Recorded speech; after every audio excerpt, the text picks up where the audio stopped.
In this video, I'm going to show you how to make your Tellonym account private. So the first thing that you want to do here is you want to open up your Tellonym application.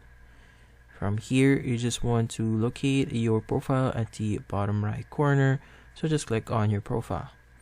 From here, just click on the gear icon that you see at the top right corner of your screen.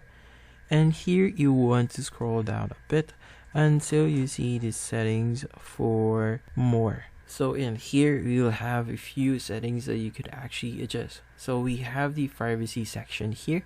So for you to make your Tellonym account private, you want to turn off all of these settings under privacy. So just click on them one by one, and that would actually turn off those settings, and your account will be more private than it usually was. So for example, they won't be able to find you by phone or location, or you won't be allowing anonymous usage in your statistics, and that's basically it.